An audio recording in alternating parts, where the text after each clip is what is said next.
sunscreen tayo? Essential na ba talaga mag-oral sunscreen ngayon? Some will ask, it's dagdag gastos na naman? Or totoo ba na kayang i-replace ng oral sunscreen yung topical sunscreen natin? So, I'm here to tell you kung bakit importante magkaroon ng sunscreen. Is your topical sunscreen enough? For the end of this 10-minute lecture I think you'll be able to answer by yourselves.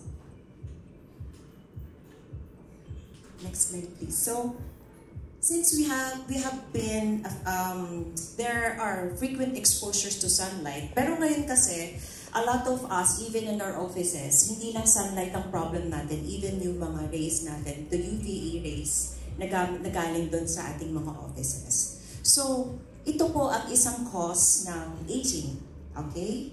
Frequent exposure to sunscreen. Yan, sun damage.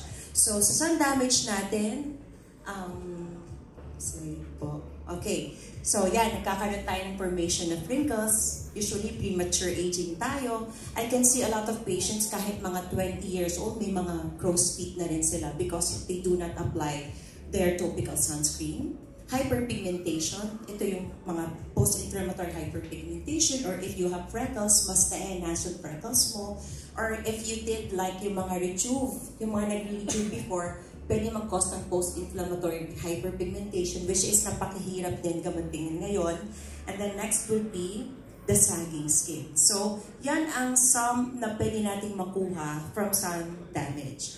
So, next slide please. So, yung UVB rays, these are short wavelength na ultraviolet rays. Usually, ito yung nagkukos ng burn sa skin.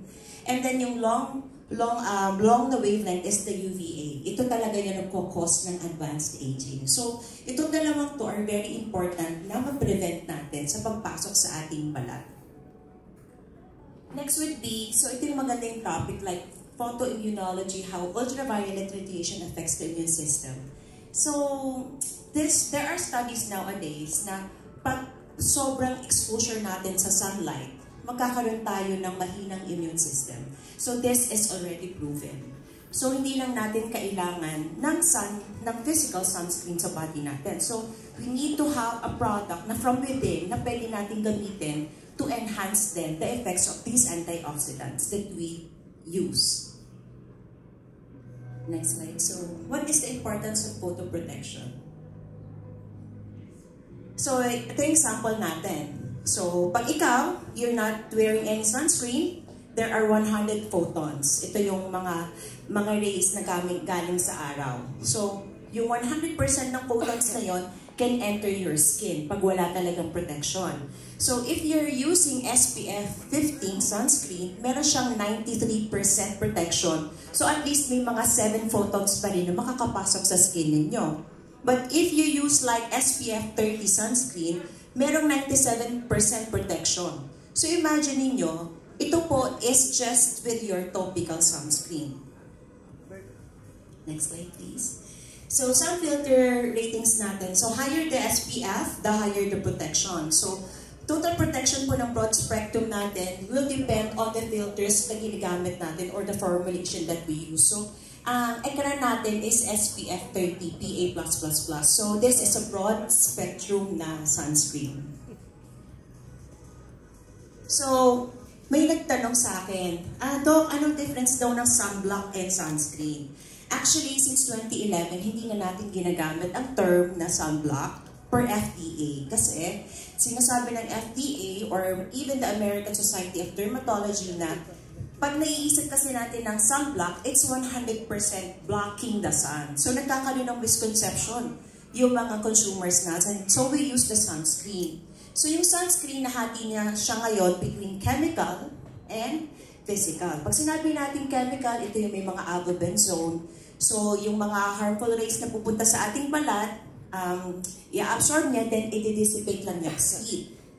And then, pag physical sunscreen naman, ito yung mga may titanium dioxide na parang physical talagang binablock. So, yan ang difference ng chemical and physical sunscreen. So, ano ba yung dilemma natin? Ako, siguro, ganyan din kayo. Ako, ang dilemma ko talaga is, Unang-una is syempre, hindi tayo pwedeng lumabas without the sunscreen. Sometimes talaga nakakalimutan rin. As dermatologist din, it's a no-no to go out or kahit sa bahay nang hindi ka magsa-sunscreen. Pero honestly speaking, minsan kasi pag nagmamadali na at you're just inside your house, hindi ka na naglalagay. So there's the application, yan. Especially pag nasa labas tayo, we have to reapply every 2 hours. Depende pa yon. Kahit sabihin natin SPF 30 or SPF 50, you have to reapply at least every 2 hours. Tapos yan, pag pinawisan, magre-reapply na naman. So yung sunscreen natin is eventually nawawala unless you reapply every 2 hours. So that's the question. Do oral sunscreen work? Yan. So with Lana capsules, they work by providing yung pinag-usapan kanina, by providing antioxidants, like sinabi ni Dr. Annie, na yung antioxidants na yun yung tumutulong sa atin to protect our skin and our immune system. So Lana has vitamin C, antioxidants, yan. So main component is yung sinabi ni Dr. Jade Cada kanina is the Polypodium leucotomos. Ito po yung product na galing sa fern plant.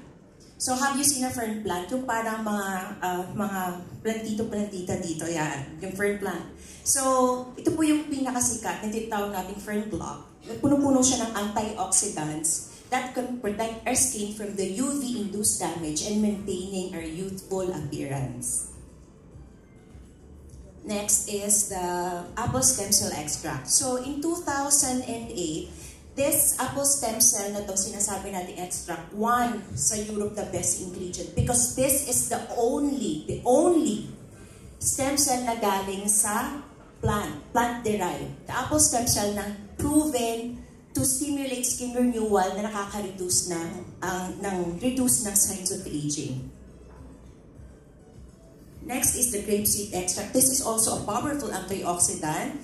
Ito naman nakakapag-support ng collagen production and protects the skin from our environmental stressors like pollution, smoking, excessive sun exposure, hindi magandang lifestyle, or even yung pagkain natin ng hindi magandang pagkain. So, environmental stressor pa din yun. And these are the 2 ingredients na important din with Lana is the niacin, or nicotinamide. So, vitamin B3 helps improve yung texture ng ating balat. So, binibigay namin siya usually pag mga open pores, yung mga patients natin, tapos uneven yung skin tone. So, maganda po, meron siyang vitamin B3 and vitamin C, as we all know, this is a very good antioxidant. It promotes the collagen synthesis and proven din po siya against free radical damage. And next ingredient po with Lana is the lycopene and the beta-carotene. So ito naman po yung mga carotenoids. Ito yung nakikita natin pag kumakain tayo ng mga carrots. So it protects the skin then from oxidative stress. Maganda rin siya for overall health then. And vitamin E, we all know this is talagang matagal nang ginagamit for antioxidant. It moisturizes the skin, reduces inflammation, and supports the natural barrier function. So, hindi lang siya for the skin. Actually, vitamin E is also good for the liver. So, other than Polypodium leucotomos, ito yung isang product na meron sa Lana na talaga nagpo-protect against the UV radiation. This is the selenium. So, it helps support the immune function in aiding in repair mismo and regeneration ng ating skin that are damaged. So zinc is, alam naman natin, it increases your immune system, promotes wound healing, at tumutulong din siya sa vitamin C para makapag-produce ng magandang collagen and to make a healthy, radiant skin. So, can Lana capsule replace my topical skincare products? Parang nasagot na rin nila Doc kanina yan. So, ang Lana capsules, like katulad ng sinabi ni Dr. Jade, it is an antioxidant. So, it helps. Magkakadagdag siyang tumulong sa ating skin, hindi lang po para tayo maging bata or mawala yung post-inflammatory hyperpigmentation, but this is also good to enhance our immune system para maging mas malakas tayo. Next is, wait, akala ko tapos na ako sa sasabihin ko. There's more? Okay, yan yung pinag-uusapan din kanina na gustong-gusto namin. Yes, yung Booster C plus C. Ito yung collagen and vitamin C. Bakit kailangan natin booster CNC. So, sabi niyo, Doc, meron na po tayong Lana, ba't kailangan pa ng booster CNC? It's because booster CNC, meron po siyang magandang combination ng sodium ascorbate, meron din po siyang combination ng calcium carbonate. This is nakakatulong po sa synthesis ng collagen. So, pag nag-take tayo ng Lana, mas maganda meron siyang CNC para mas mabilis siya ma-absorb ng ating katawan. So, Lana, booster CNC is good for collagen boosting kasi meron siyang hydrolyzed marine collagen that makes your skin firm, mas elastic po siya, and promoting a more youthful complexion. And meron din po siyang brightening because we all know that vitamin C is one of the powerful antioxidants in the market. So, makakatulong din po with Camu-Camu extract para maka-brighten at saka fade ng dark spots. And even out po yung skin tone natin para mas maganda yung complexion natin. Next.